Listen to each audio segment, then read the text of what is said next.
Наступает 2020 год.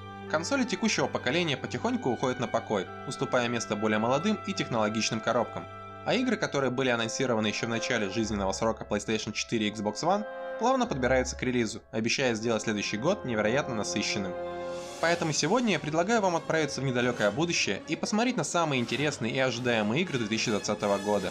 А так как крутых игр в следующем году будет просто завались, то давайте уже покончим с этим никому не нужным вступлением и перейдем к самим играм. Ну что, поехали?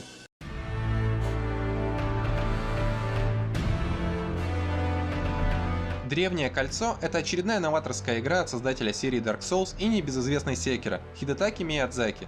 Сказать наверняка, о чем будет Elden Ring, сейчас попросту невозможно, ведь ничего внятного нам о ней еще не рассказали. А единственное, что мы видели, так это небольшой анонсирующий трейлер, в котором творится типичная для Dark Souls дичь. Однако уже сейчас известно, что Elden Ring будет самым масштабным, сложным и необычным проектом для студии From Software. Ведь Миядзаки решил попробовать слепить комплексную RPG с открытым бесшовным миром, которую ни он, ни его студия еще ни разу не делали. Ну а получится ли у него сделать что-то кардинально новое, или же это будет просто Dark Souls в открытом мире, будет ли сюжет в Elden Ring полноценной историей, или же Джорджа Мартина позвали только для составления описаний к предметам, все это мы с вами узнаем только в следующем году, в день релиза игры. А пока мы можем только гадать и строить сумасшедшие теории на основе невнятного анонсирующего трейлера.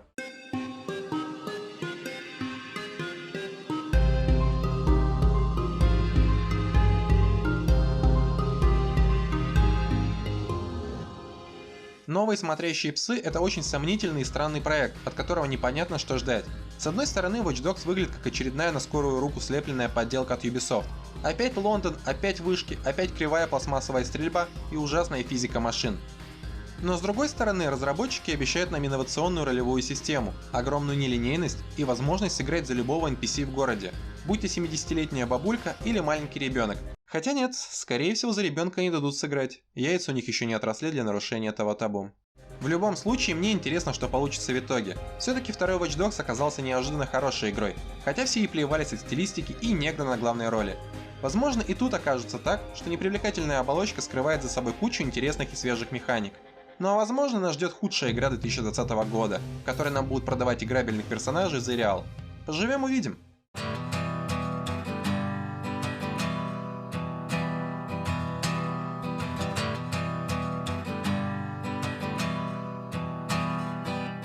Наконец-то! После миллиона лет ожиданий, фанаты смогут сыграть в обновленную версию Final Fantasy VII. Square Enix дразнили нас ремейком седьмой финалки уже более десятка лет. И о чудо, мы почти дожили до релиза этого шедевра. Рассказывать о том, что привнесла седьмая финалка в масс-культуру и почему ее все так ждут, особого смысла нет, так как олды и так все знают, а зумеры, которые родились с телефоном в руках, вряд ли смогут поверить в то, что подобная игра в далеком 97 году создала невероятный фурор и отлично разрекламировала японскую культуру по всему миру. Возвращаясь к ремейку, стоит сказать, что нас ждет не просто какой-то ленивый ремастер с новыми текстурками, а полноценное переосмысление классики. Пошаговая боевка уступит реал-тайм сражениям, графика скакнет в разы, а количество нового контента удивит любого олдфага. Исходя из слов некоторых разработчиков, можно понять, что в ремейке они постарались скомпоновать все, что так или иначе связано с седьмой финалкой в единое целое. То есть, скорее всего, в игре мы увидим не только сюжетку оригинала, но и сюжеты фильмов, аниме и ответвлений по типу Crisis Core. И если это так, то у меня вообще нет никаких вопросов к разработчикам. Делите свою игру хоть на 5 частей и продавайте каждый кусок как полноценный AAA проект. Я одобряю и понимаю.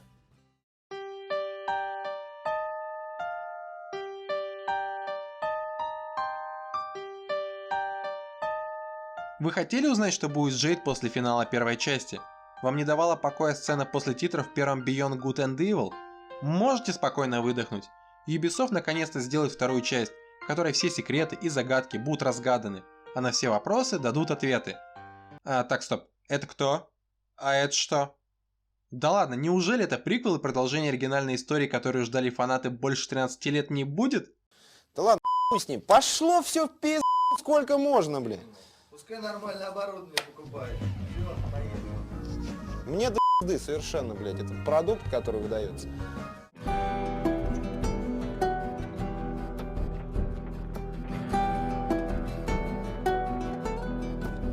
Last of Us 2 — это продолжение нашумевшего эксклюзива Sony, который считается чуть ли не лучшей видеоигрой за последние 10 лет. Одни из нас — это игра не про какие-то невероятные геймплейные инновации, графику или динамичный экшон. Да, все это там есть в какой-то определенной мере, но самым главным там всегда были сюжет, живые персонажи и серьезная не детская история. Я до сих пор помню финальный твист первой части, потому что он в какой-то степени уникален, и до сих пор никто в игровой индустрии не смог создать такой же сценарий, как это сделали Naughty Dog в 2013 году. От второй части я жду продолжения истории, последствий того злополучного решения из первой части и дальнейшее развитие полюбившихся персонажей. Ну а геймплей у меня не вызывает никаких эмоций, так как это все то же самое, что и было в первой части, только краше, богаче и лучше. Интеллект у врагов подтянут, добавят новых противников и дадут несколько новых пушек, но сама формула останется неизменной. Линейное сюжетное приключение с изредка попадающимися просторными локациями, на которых можно будет порезвиться и вдоволь наиздеваться над искусственным интеллектом. В общем, ждем вторую часть летом 2020 года и надеемся, что история будет чем-то большим, чем простая месть злобной лесбиянки.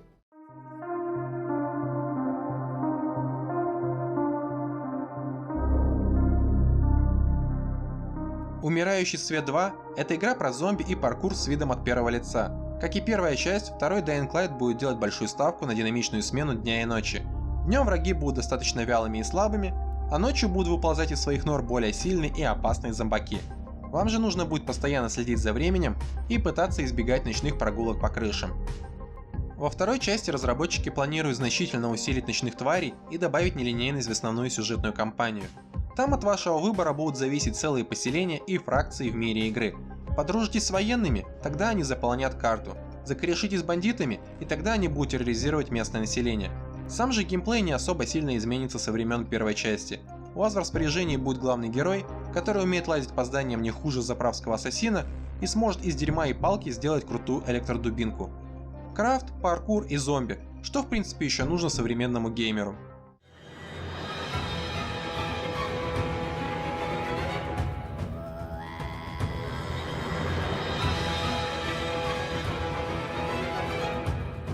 Nioh 2 — это очень ленивое продолжение первой части японского Souls-лайка.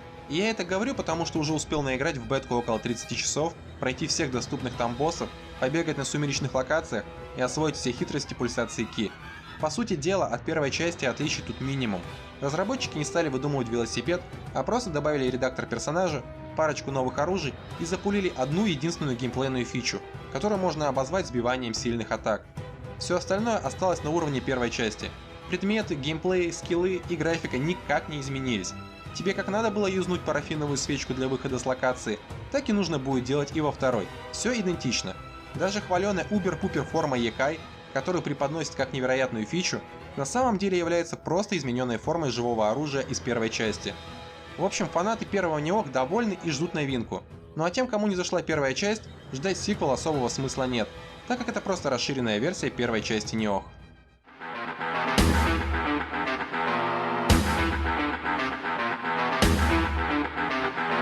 Doom Eternal — это классический шутан, где минимум сюжета и максимум драйва. Простая незатейливая шутерная механика, придуманная еще в 90-х, все еще работает и по сей день. Продажи первой части нового Дума отлично это показали. Люди соскучились по старому добротному мясному шутеру, где нету крейти, плоских персонажей и сложной истории. Так что и в Doom Eternal не стоит ждать каких-то инноваций. 20 марта выйдет простой, но люто динамичный шутан, где можно будет наматывать кишки кибердемона на бензопилу и распылять адских существ убойными пушками.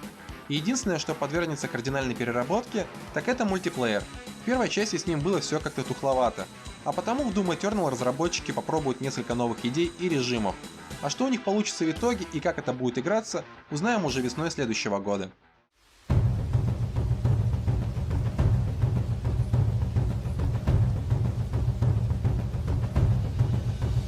Призрак Цушимы — это еще один громкий эксклюзив PlayStation 4, которому суждено продавать оставшиеся на складе консоли. На первый взгляд игра выглядит как Assassin's Creed эпохи феодальной Японии. Паркур, стелс, скрытные быстрые убийства — все элементы Ghost of Tsushima мы уже видели в серии про средневековых убийц. Даже эффектная боевка слегка попахивает однокнопочными сражениями из Unity. Однако разработчики заверяют нас в том, что мы еще и 10-й части не видели того, что на самом деле есть в игре. По их словам, Призрак Цушимы — это масштабная RPG с кучей локаций, сайд-квестов и возможностью отыгрыша. Ну а как она является на самом деле, мы узнаем только в следующем году, когда игра выйдет в свет. Ведь на данный момент у нас просто катастрофически мало информации по поводу этого эксклюзива.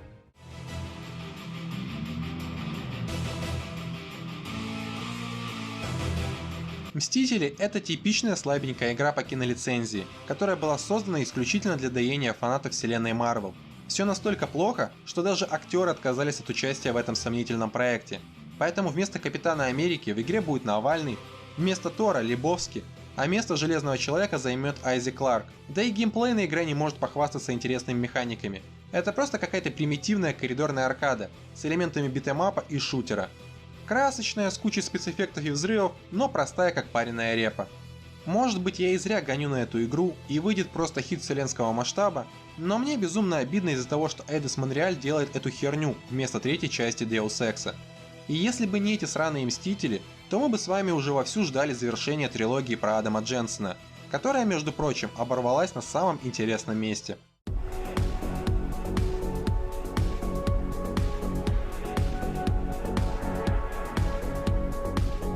Cyberpunk 2077 — это, наверное, самая ожидаемая игра 2020 года. Буквально каждая новость и каждая утечка от разработчиков обжевываются всеми игровыми СМИ по 1000 раз на день. А игроки кусают локти в ожидании заветной даты релиза и заведомо пророчатые звания игры года. Такое внимание к игре неудивительно, ведь это новый проект от создателя третьего Ведьмака, который на минуточку считается самой лучшей экшен-РПГ современности. Да и сам Cyberpunk в отрыве от Ведьмака выглядит очень бодро и резво. Геймплей напоминает Deus Ex на максималках, в котором есть большой открытый мир, огромная ролевая система и нелинейность с далеко идущими последствиями выборов.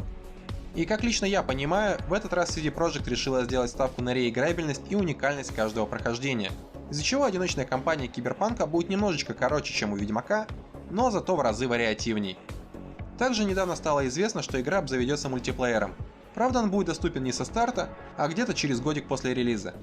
Возможно, даже мультиплеер трансформируется в отдельную самостоятельную игру, но увы, знать этого сейчас мы не можем.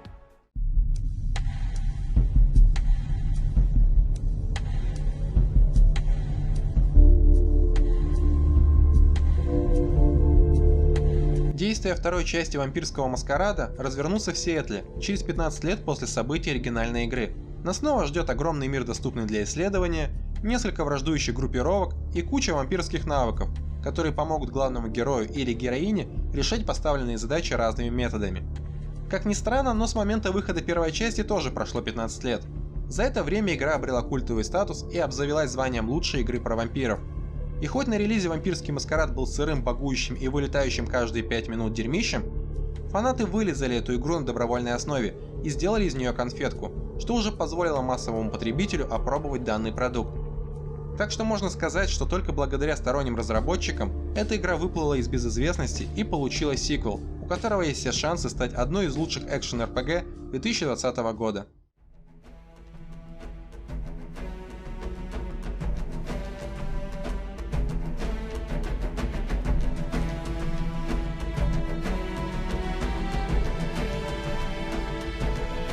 Halo Infinite — это единственная игра из моего списка самых ожидаемых, которая никогда не выйдет на PlayStation 4, а потому и говорить о ней я особого смысла не вижу. Шутка. Это шучу. Если ума нету, то шутку не воспримешь. Чувства юмора, иронии нету, самоиронии, значит не воспримешь, паскуда. На самом деле, говорить о ней действительно нечего, потому что разработчики до сих пор ничего внятного не смогли сказать по поводу своей игры, да и трейлеры не дают никакого представления об этом проекте. В анонсирующем трейлере нам показали машинку на фоне какой-то планеты, а в геймплейном показе ограничились маленькой каморкой и бородатым мужиком, который просто ржет. И естественно, ни хера не понятно, что это будет за игра и что от нее ждать. Скорее всего, это будет просто шутер от первого лица, как в принципе и все игры в серии Halo, с пафосной одиночной кампанией и мультиплеером, который загнется через годик-другой после релиза. В любом случае будет интересно на это посмотреть, так как Halo Infinite позиционируется как первый проект для нового поколения консолей и выйдет в один день с Xbox Scarlett.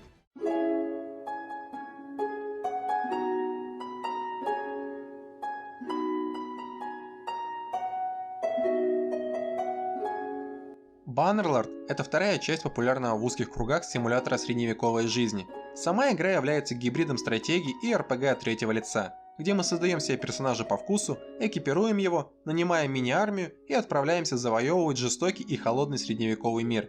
Как и в первой части, у игрока будет полноценный отыгрыш и возможность решать проблемы своим методом. Хотите, решайте возникшие конфликты деньгами, дипломатией и торговлей. Ну а если не любите сюсюкаться с врагами, то хватайте кувалду, запрыгивайте на коня и начинайте крушить черепа. Во второй части разработчики обещают полностью переработать графику, усложнить дипломатию и вывести на новый уровень штурм крепостей. Звучит не очень многообещающе, но фанатам, которые ждут игру уже около 7 лет, и этого вполне достаточно.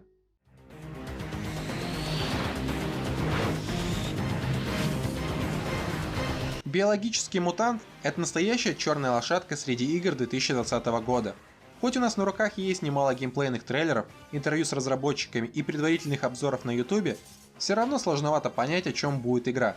Биомутант – это настоящее смешение всевозможных жанров.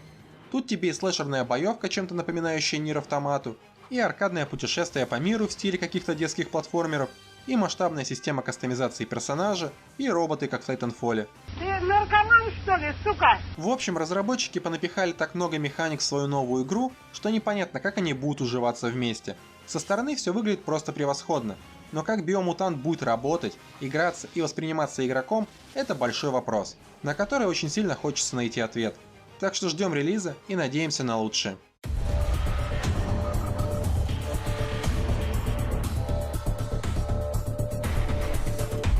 Wasteland 3 — это изометрическая тактическая RPG в постапокалиптичном мире. Ближайшие родственники этого проекта — это классический Fallout и серия XCOM. Так что если вам нравятся данные проекты, то и эта игра должна зайти на ура. И хоть ничего особо выдающегося от нее ни я, ни кто особо другой не ждет, она все-таки заслуживает места в моем списке самых ожидаемых игр 2020 года. По большей части только из-за названия, которое когда-то давным-давно вызывало трепет в сердцах олдфагов.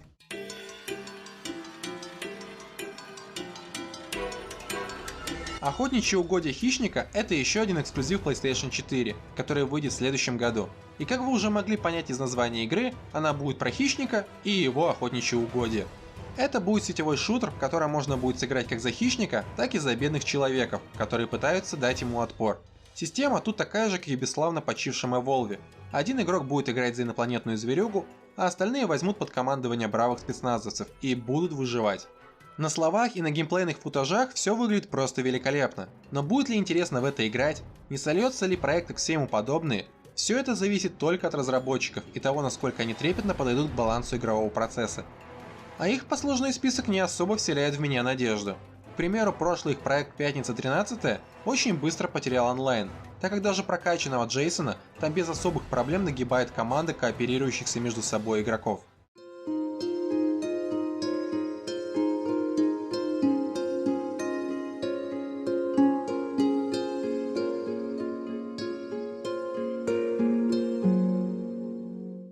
Нам еще почти ничего не известно о Baldur's Gate 3, но я уже люблю эту игру всем сердцем и с нетерпением жду ее релиза. И у моей слепой любви есть несколько весомых причин для существования. Во-первых, Baldur's Gate — это признанная всеми классика. Первые две части до сих пор считаются лучшими изометрическими RPG 90-х, в которых было идеально абсолютно все. Выдержанная мрачная атмосфера, запутанные квесты и сложная ролевая система. А третья часть обещает продолжить историю, начатую давным-давно, и вернуть нас в то время, когда игры были действительно мрачными и жесткими. Ну а во-вторых, за разработку третьей части будут отвечать Larian, а у этих ребят просто огромнейший кредит доверия с моей стороны. Они единолично вытянули из могилы жанр изометрических RPG и адаптировали его для новой аудитории. Сделали две просто превосходных игры, которые отхватили награды за лучший RPG года и вернули серии Divinity былое величие. Так что я спокоен за третий Baldur's Gate. Он находится в надежных руках у чуваков, которые знают свое дело и умеют делать изометрические игры.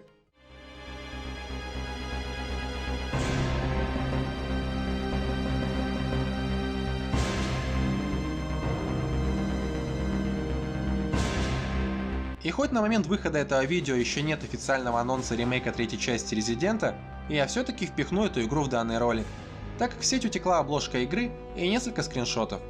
Да и ни у кого, если честно, нет сомнений, что Capcom обязательно выпустит в 2020 году переосмысление Resident Evil 3 Nemesis. Все-таки ремейк второй части удался на славу, и совет директоров Capcom дал добро на переиздание некоторых старых игр серии Обитель Зла.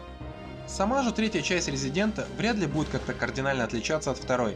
Будет использован тот же движок, а в игре будут фигурировать те же самые неповоротливые и трудноубиваемые зомби. Ну а за главным героем опять половину игры будет гоняться неубиваемый тиран. Единственное, что остается под сомнением, так это выбор и нелинейность. Перенесут ли разработчики систему выборов из оригинальной трешки, или же забьют на это болт, как это сделали с дополнительной кампанией во втором Резиденте. Узнаем мы это только после релиза.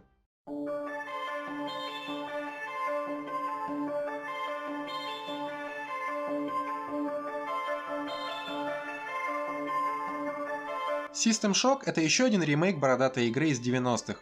Выход данного ремейка постоянно откладывался и переносился. Изначально игру планировали выпустить еще в 2018 году, но что-то не заладилось, и дата релиза постоянно смещалась. Собственно, поэтому я и запихнул ее под конец ролика, так как не уверен, что она вообще выйдет в следующем году, или когда-либо вообще. Ведь альфу фанатам дали, все, кто хотел поиграть, уже поиграли, и если разработчики неожиданно ливнут, никто возмущаться и исходить на говно не будет. Возвращаясь к самой игре, могу сказать, что она является просто улучшенной версией оригинала. Удобное управление и современная графика – это единственные инновации, которые нас ждут в ремейке System Shock.